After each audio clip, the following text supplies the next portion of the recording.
90% keputusan kita buat untuk makan, oh ini body positivity. 5 penyakit pembunuh terbesar bukan COVID, teman-teman.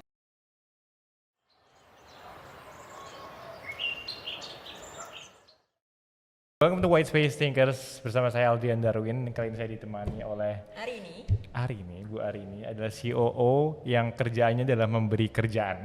Yes, betul.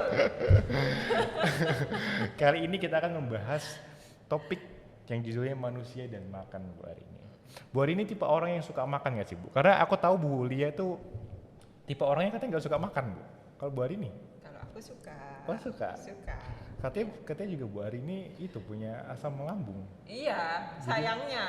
Iya, sehingga terbatas sih. Jadi sebetulnya suka makan, kayak dari kecil itu sampai ditakar gitu makannya sama orang tua. Karena kalau enggak, dikasih apa aja masuk gitu.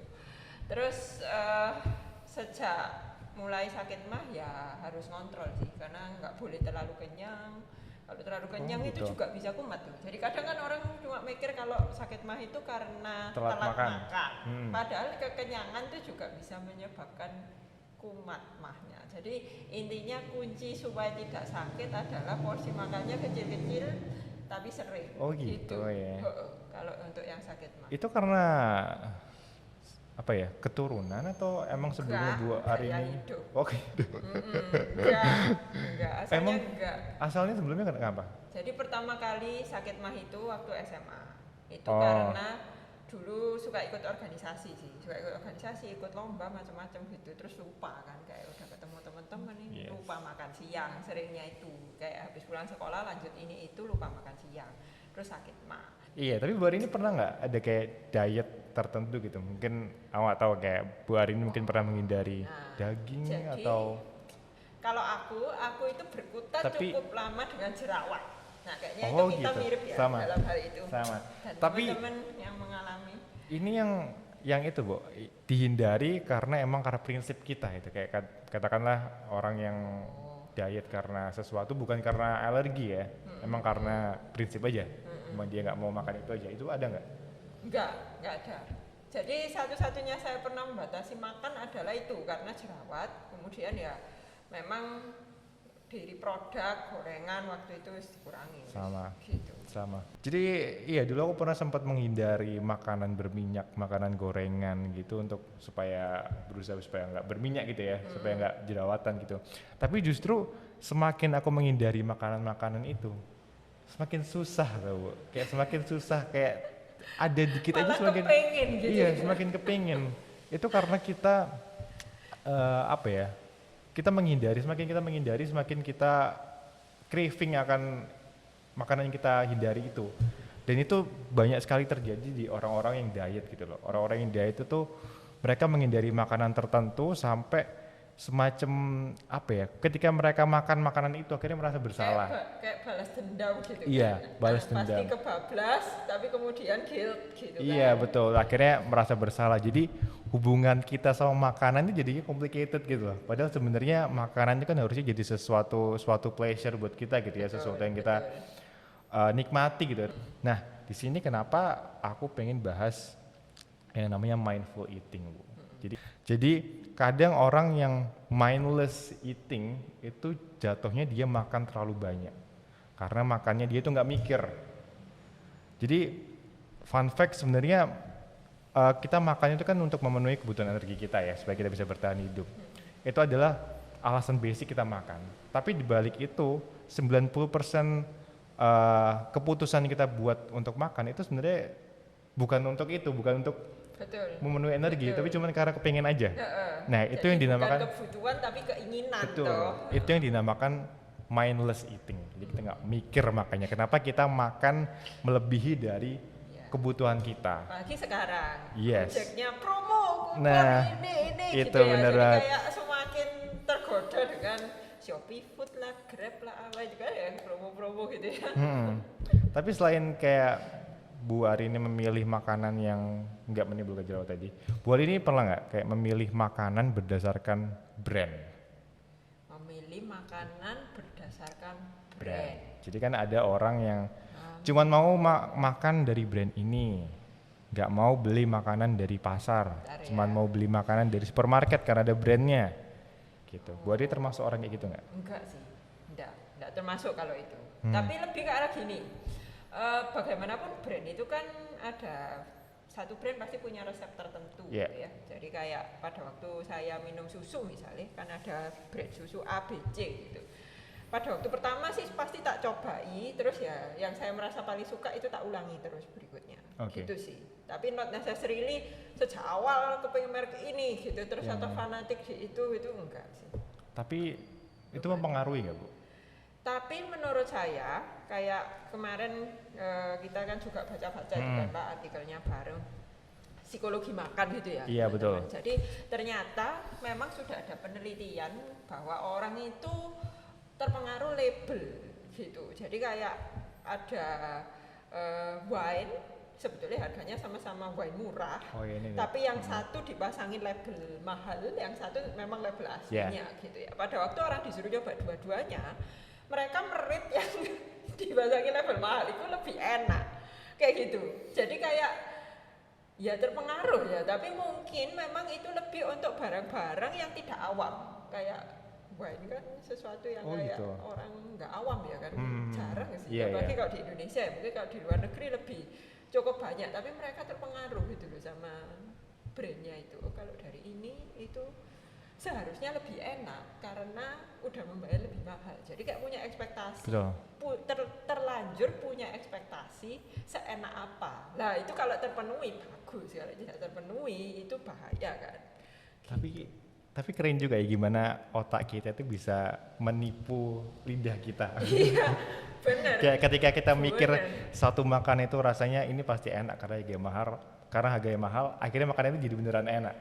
Padahal itu cuma kayak pemikiran kita aja Karena gitu loh. kita punya ekspektasi ya udah. Iya betul. Sebenarnya mata kita tuh makan duluan. Jadi mata kita itu makan duluan sebelum kita rasakan. Iya. Jadi itu salah satu contoh mindless eating.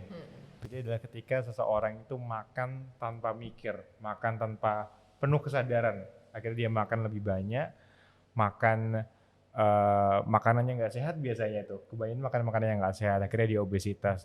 Dan begitu orang udah obesitas, aku nggak tahu ya kayak tren zaman sekarang itu orang-orang pada memaklumi obesitas dengan body positivity gitu. Menurut Bu Ari ini gimana? Setuju nggak sama itu? Kalau menurut saya sih sebetulnya sejak awal pendidikan TK gitu ya, SD itu yang Yeah. umur-umur awal itu seharusnya itu penting itu diajarin tentang mindful eating seharusnya, daripada dari kecil diajarin 2 bahasa bahkan 3 bahasa wis tambah gak karuan, tapi makannya gak karuan. Betul kok. Aku setuju banget. Susah. Ini aku pernah nonton podcastnya Adi Raya. Dia bilang kalau seharusnya pelajaran penjaskes di sekolah, Bu Ari ini dulu ingat gak penjaskes dulu belajar apa aja? Olahraga. Nah makanya Lari, atletik, apa-apa kita gitu. belajar atletik, kita belajar Basket volley. iya, biasanya kita juga belajar gitu. berapa luas lapangan sepak bola, kita belajar soal bola kecil, bola besar, tapi nggak begitu diajarin soal nutrisi dan gizi. Betul. Gimana Betul itu. apa yang kita masukkan ke mulut kita itu bisa jadi sumber kesehatan dan sumber penyakit sebenarnya. Itu yang sebenarnya sayang banget dari pendidikan zaman sekarang mungkin ya. Itu yang dilupakan teman-teman. Jadi itu aku tahu menurutku orang-orang Indonesia itu pada pinter masak tapi nggak pinter makan.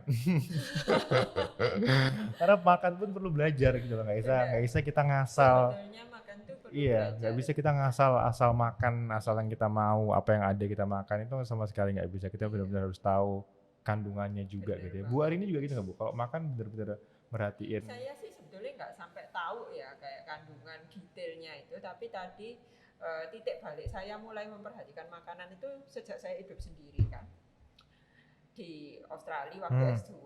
Nah, memang orang Australia sendiri kebudayaannya cukup mindful menurutku, karena mereka kebanyakan nggak suka makan luar, jadi mereka suka bikin sendiri. habis pulang gitu ya itu kalau di Australia kebanyakan kan jam 5 sudah tutup semua, karena memang orang-orang jarang yang keluar, mereka suka di rumah masak sendiri apa, karena itu acara master chef-nya kan juga canggih-canggih kan, kalau yang Australia kan pinter-pinter gitu sampai berbelas-belas season gitu ya, lebih jauh lebih bagus daripada yang dari negara lain, mereka pinter. Terus dari acara-acara itu saya belajar bahwa mereka memang balance ya, kayak semua makanan itu dimakan gitu. Jadi sebetulnya makanan kita itu semakin diverse, semakin baik. Jadi kayak kalau kamu makannya cuma banyak karbohidrat doang atau cuma tinggi proteinnya atau gulanya atau apa itu kan kayak nggak bagus tuh. Betul. Semakin banyak semakin bagus gitu. Terus kalau kayak misalnya sekarang lagi tren makanan di sini kan kadang tren ayam geprek, kemudian tren mie level-level pedas. Yeah. Terus itu kan kayak Makan-makan yang itu sensational. kan kurang diverse, kayak mereka tidak tahu macam-macam sayur-sayurnya di mana, macam-macam buah-buahnya di mana gitu. Jadi kan sebetulnya semakin warna-warni, semakin bermacam-macam. Betul. Dan semakin dekat bentuk aslinya itu semakin bagus. Semakin dekat bentuk aslinya maksudnya? Maksudnya kalau buah ya, jangan kamu itu makan buah yang sudah dikeringin, dimanisin terus dijus. Atau apalah, pokoknya yang sudah diproses itu semakin gak bagus. Semakin kamu dari buah pohonnya langsung dimakan, Iya, itu semakin sehat. Tapi emang ya Bu, Gitu. kayak smoothies itu ya, banyak orang yang mikir itu sehat. Ya emang itu sehat, cuman akan lebih baik kalau kita benar-benar ngunyah. Betul. Karena gerakan mengunyah, ada enzim di air liur kita yang berhubungan langsung ketika kita mengunyah itu ada dampak baiknya buat kita. Nggak kayak kalau kita langsung menelan itu, karena katanya seratnya juga hilang kalau kita jadikan smoothies. Tergantung mesinnya sih memang. Tapi kan kebanyakan mesin jus yang biasa, kalau bukan yang canggih itu menghilangkan gitu. Mereka mengurangi vitaminnya, mengurangi seratnya gitu. Iya betul.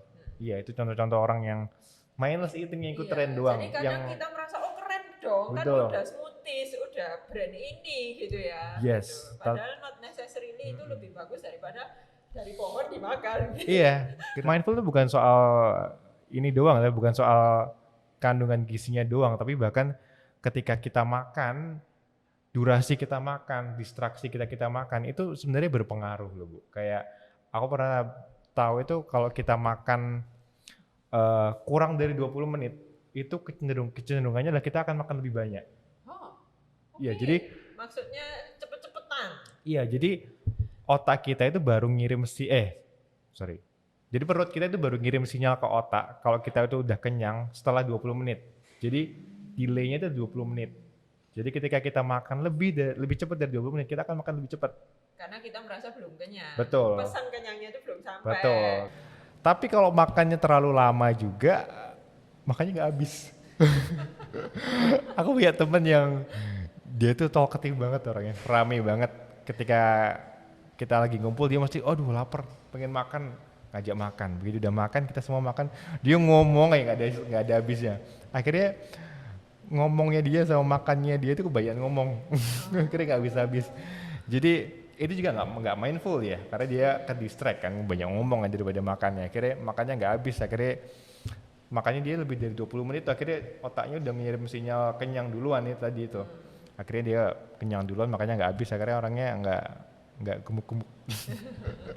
Terlalu kurus juga. Iya, orangnya terlalu kurus, jadi underweight. Ya mungkin nggak sesimpel itu mungkin ya, tapi yang aku perhatiin sih itu dia nggak kurang mindful ketika dia makan. Nah dari artikel yang kita baca itu dari dokter siapa namanya? Dokter Wansing. Ya. Dari dokter Wansing, dia ini memberi sedikit kiat-kiat supaya kita bisa makan lebih mindful. Jadi di sini dia jelaskan supaya kita bisa makan lebih mindful, supaya kita bisa menghindari makanan-makanan yang kurang sehat buat kita. Salah satu caranya adalah dengan kita menyimpan makanan yang kurang sehat itu supaya sulit dijangkau. Betul. Baiknya adalah kita menyimpan makanan-makanan kayak snack atau makanan yang kurang sehat itu di dalam drawer Bu hari ini. Jadi supaya kita nggak kelihatan. Kalau bisa butuh effort. Yes, kalau bisa kita lupa kalau kita punya makanan itu. Sedangkan makanan-makanan yang sehat kayak buah-buahan, sayur-sayuran kalau bisa kita potong-potongin terus kita taruh di tempat yang kita gampang lihat gitu loh. Supaya begitu kita buka kulkas, kita ambil langsung makanan yang sehat itu. Dan itu sebenarnya juga diterapkan di supermarket nggak sih Bu? Kayak kalau di supermarket kan di kasir itu kan bawahnya itu kan suka banyak permen-permen. Itu kan tujuannya adalah supaya anak kecil yang nungguin mamanya di kasir dia juga ngelihat permen akhirnya dia kepengen kan. Betul. Nah itu memang salah satu contohnya ya. Terhadap mindful eating ini kita perang dengan industri besar. Betul. Itu yang susah. Yes, gitu. kita Karena industri makanan yang besar sekali itu sengaja membuat para pendidik sekolah-sekolah tidak mengajarkan mindful eating supaya ya kita lebih konsumtif, iya belinya benar. lebih banyak. Iya, Gitu. itu dia teman-teman harus Itu yang hati-hati. susah. Heeh. Terus selain itu juga ada tips lain adalah food vision. Jadi ketika kita makan itu Bu hari ini, usahakan supaya kita makan pakai apa ya? Apa namanya? Makanan kita itu kita taruh di satu tempat. Oh iya, betul. Jadi supaya ada bukan sedikit-sedikit. ya, Jadi dari awal kamu udah tahu mau makan seberapa itu jadi satu piring, kalau itu sudah habis ya sudah. Jadi seringkali orang itu merasa, wah aku makannya sepiring kecil kok, jadi nambah dikit tak apa, nambah dikit tak apa-apa lah. Itu juga bahaya kan. Kita Iya. jadi nggak sadar akhirnya kita Betul. makan seberapa banyak. betul. Gitu. Jadi lebih baik kita dari makan awal ya porsinya jelas. di porsi yang emang kita tentukan. Terus biasanya ada kayak tulang-tulang itu dibiarin dulu. Supaya ada buktinya kalau kita udah makan banyak. Oh iya. Aneh gak sih? Karena kalau kita makan bener-bener sampai apa namanya diganti. Biasanya kalau kita makan buffet gitu ya. Iya, kalau udah kadang anu piringnya diganti. Iya, Jadi piringnya kita diganti. lupa kan. Iya, jadi kita kok rasanya udah makan berapa banyak iya, itu diringkes terus. betul. Jadi nggak ada buktinya kita udah makan berapa banyak. Itu yang bahaya teman-teman. Akhirnya kita makan lebih banyak, akhirnya obesitas. Kalau udah obesitas biasanya cari pembenaran dengan oh ini body positivity, ini turunan genetik. Aku nggak suka banget lagi kayak itu. Ya mungkin ada orang yang emang Iya, keturunan ada genetik. lah. Ada yang turunannya memang lebih mudah naik berat badan, Betul. tapi bukan berarti tidak bisa mindful.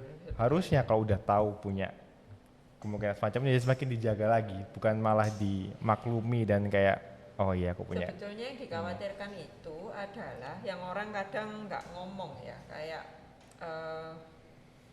obesitas itu kan bukan sekedar soal look ya, jadi Oke. kadang orang masih terpacu bahwa oh ya karena itu kan tidak estetis. Sebetulnya Yes. bukan itu, yang lebih dari itu yang sebetulnya orang kurus pun mengalami itu adalah penyakit pembunuh terbesar toh di dunia. Itu kita udah sempat bahas kan, kayak 5 penyakit pembunuh terbesar, bukan COVID teman-teman, COVID tidak termasuk ya.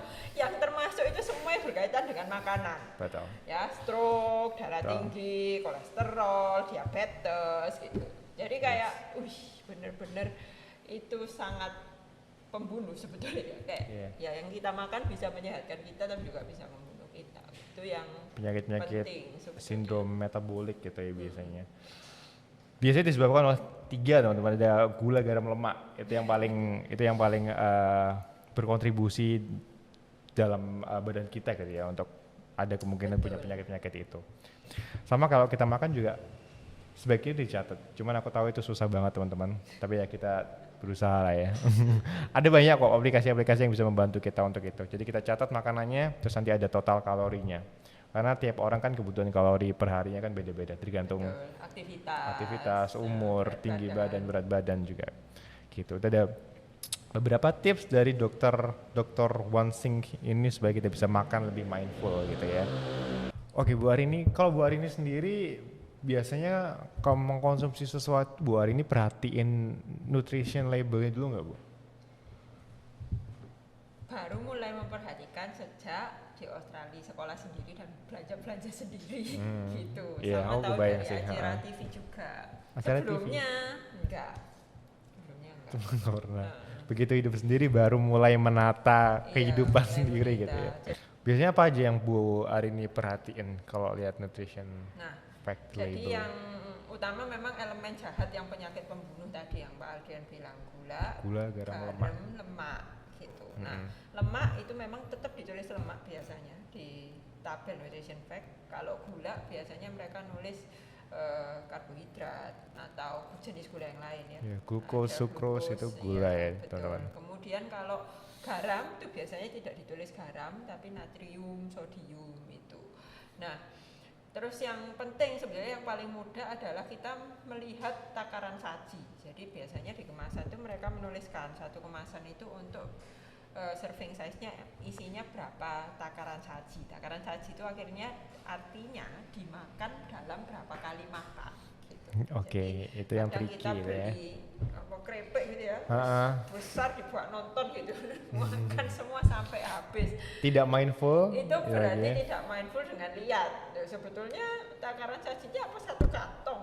Iya, Nggak nggak mungkin juga. kan? Iya. Gitu. Jadi Tapi sebetulnya ada. kalau aku sendiri nih ya, jujur aja selama ini aku masih belum mindful dalam makan gitu ya. Aku bukan orang yang teliti kayak Bu Arini gitu loh. Aku biasanya cuma sesimpel ngelihat dari komposisinya doang. Itu lumayan, Bener. that's a start. Iya That's a bener, start. karena di komposisi deh teman-teman, yang disebutin paling awal itu berarti yang paling banyak.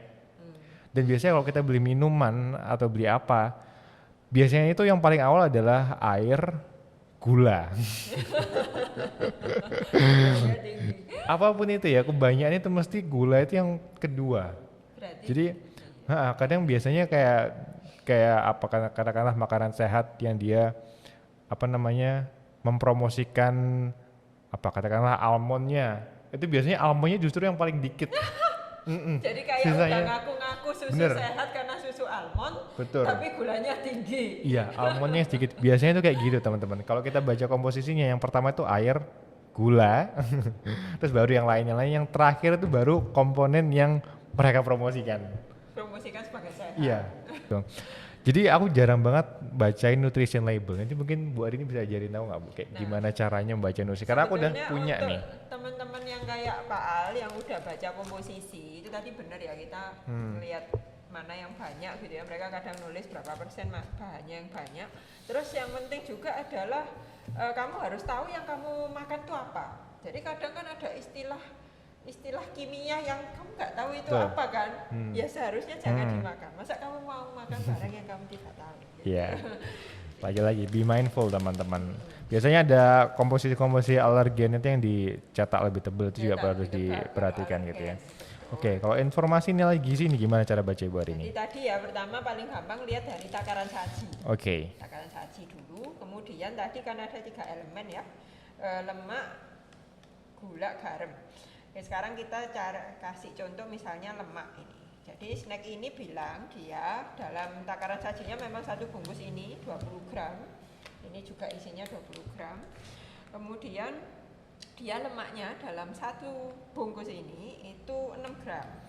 Oke. Nah, sekarang kita ngelihat ini misalnya. Di sini dia ya, lemaknya dia bilang 5,7 gitu ya. 5,7 berarti oh ya ini lebih banyak gitu. Tapi kita kalau bandingin sama yang sekarang ini isinya dia lebih besar gitu ya. Maka lemaknya kita mesti kalikan gitu teman-teman. Kalau serving size-nya beda, serving size-nya 40 misalnya yang ini, maka ya jangan mengira oh berarti ini lebih sehat gitu. Nggak bisa, harus disamakan dulu, sama-sama 40 gram. Betul. Atau kalau yang 150, 100, nah yang 50 harus dikali 2 berarti lemaknya untuk dibandingkan sama yang takaran sajinya 100.